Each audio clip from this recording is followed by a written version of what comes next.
Tu visites un bien immobilier et tu précises à l'agent que tu souhaites faire du locatif. Alors il te répond que ce bien-là, il fait 5% de rentabilité. Donc toi, en tant que débutant, tu penses super, il est rentable. Mais est-ce que c'est vraiment le cas? Est-ce que aujourd'hui 5% c'est vraiment le mieux que tu puisses faire? Surtout en comprenant toute la vie du projet. Si tu ne vois pas encore où je veux en venir, je t'invite vraiment à rester jusqu'au bout de la vidéo. Est-ce que quand tu calcules la rentabilité de ton futur projet, tu prends bien en compte l'apport éventuel que tu vas mettre, le temps de détention et donc la plus-value éventuelle à la sortie? Bref, aujourd'hui, je veux te faire aller plus loin que la rentabilité brute, la rentabilité nette. Je vais te montrer un outil que peu d'investisseurs débutants maîtrisent, mais qui change tout. Et il s'appelle le TRI. C'est le taux de rentabilité interne. Je sais, dit comme ça, c'est pas très sexy, mais t'inquiète pas, je vais te vulgariser et tu vas comprendre. Le gros problème que je vois chez les débutants, c'est qu'ils comparent des projets avec des indicateurs incomplets. Je vais les mettre dans l'ordre. Souvent, d'abord, on regarde uniquement la rentabilité brute. On oublie de soustraire toutes les charges. Grosse erreur. Ensuite, on va creuser un petit peu et on va réussir à calculer la rentabilité nette. C'est déjà un petit peu mieux, mais c'est pas encore assez précis. Et enfin, la plupart des débutants s'arrêtent à cette étape. Ils arrivent à pousser suffisamment loin pour arriver à estimer leur cash flow, c'est-à-dire la marge nette mensuelle qu'ils vont réussir à dégager en soustrayant absolument toutes les charges. Et je le sais très bien parce que je suis aussi passé par là. Et le gros problème de s'arrêter à cette étape, c'est qu'on passe à côté de l'essentiel. Déjà, combien tu gagnes vraiment par rapport à ce que tu as engagé? La rentabilité n'est absolument pas la même selon si tu as mis un apport de plusieurs dizaines de milliers d'euros ou si tu n'as mis absolument aucun apport. Et ensuite, combien gagnes-tu vraiment sur toute la durée du projet, revente y compris? Comme tu peux le voir, le TRI est beaucoup plus précis et il sera ton meilleur ami. Mais avant de te vulgariser concrètement ce qu'est le TRI, je t'invite à mettre un like pour que je puisse voir que cette vidéo t'aide et je t'invite aussi à t'abonner et activer la cloche des notifications pour ne pas rater la prochaine vidéo. Alors finalement, c'est quoi le TRI? Le TRI, c'est un indicateur financier utilisé par les professionnels parce qu'il donne une idée beaucoup plus précise du rendement annuel d'un investissement. Alors pourquoi il est beaucoup plus précis? Eh bien tout simplement parce qu'il intègre l'apport que tu injectes, les flux de trésorerie, donc le cash flow annuel, et la revente éventuelle. En gros, il te permet d'avoir une idée plus réaliste et précise de quel a été le pourcentage de rentabilité de ton opération dans sa globalité.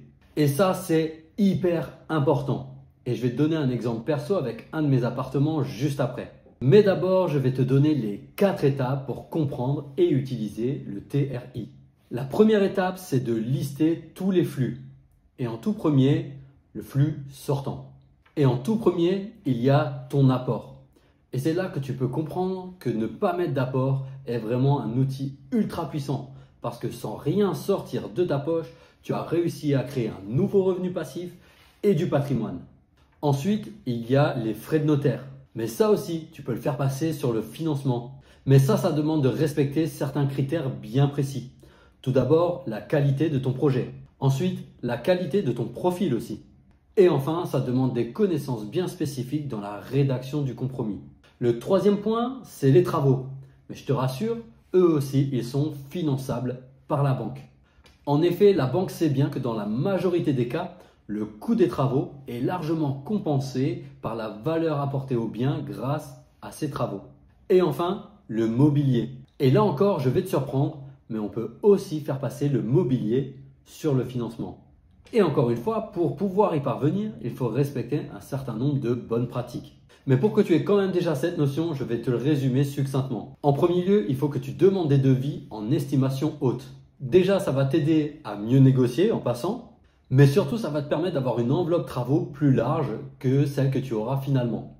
Ce qui t'aide à avoir une marge de sécurité en cas d'imprévu. Le but, c'est d'ensuite optimiser les travaux et le budget consacré pour qu'à la fin, il te reste une enveloppe suffisante pour l'ameublement et la déco. Alors attention, tu ne peux pas faire n'importe comment. Un meuble ne passe pas dans un budget travaux d'un financement immobilier, mais il te suffira de débloquer ce montant dans le budget travaux grâce aux factures de sites spécialisés dans le domaine. Typiquement, je te donne un exemple, il y a le site EasyMobilier.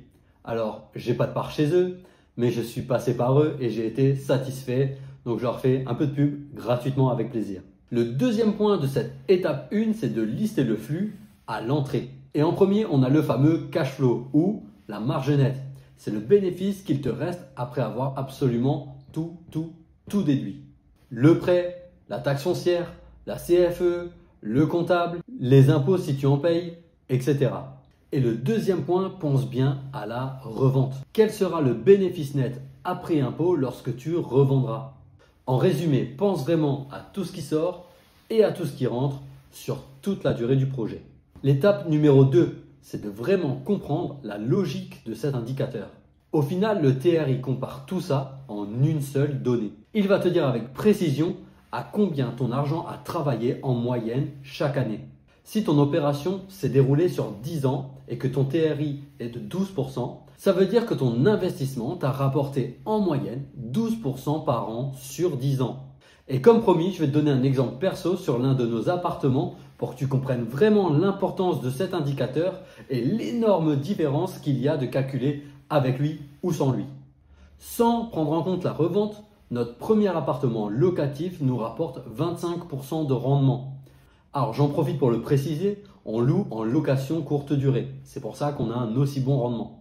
Et maintenant, en tenant compte de la revente, en utilisant finalement le fameux TRI, grâce à la plus-value nette d'impôt encaissée grâce à cette revente au bout de 5 ans, on passe à 35% de rendement annualisé. Ce premier appartement nous a rapporté près de 60 000 euros de cash flow net sur 5 ans et nous rapporte 50 000 euros net après impôt à la revente, soit plus de 100 000 euros sur 5 ans. Donc pour que ce soit le plus clair possible pour toi, maintenant tu vois bien que les 60 000 euros de cash flow net sur 5 ans donnaient 12 000 euros par an, soit 1 000 euros par mois, sans compter la revente et donc avec le moyen du TRI. Alors que si on utilise le TRI et qu'on considère le bénéfice net à la revente, on passe à plus de 20 000 euros par an, c'est-à-dire un peu moins de 1 700 euros par mois avec un seul appartement. Et maintenant, on passe à la troisième étape.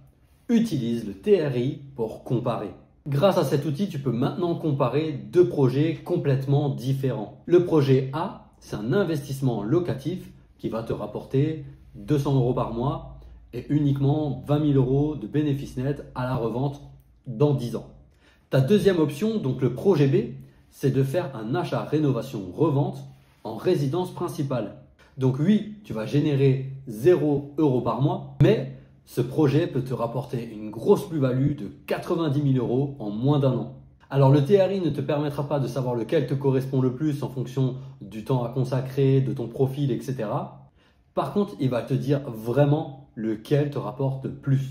L'étape numéro 4, c'est d'utiliser des outils pour calculer simplement. C'est notamment pour ça que je donne accès à un tableur de rentabilité aux membres de mon accompagnement. Mais ne t'inquiète pas, je vais te partager une solution 100% gratuite.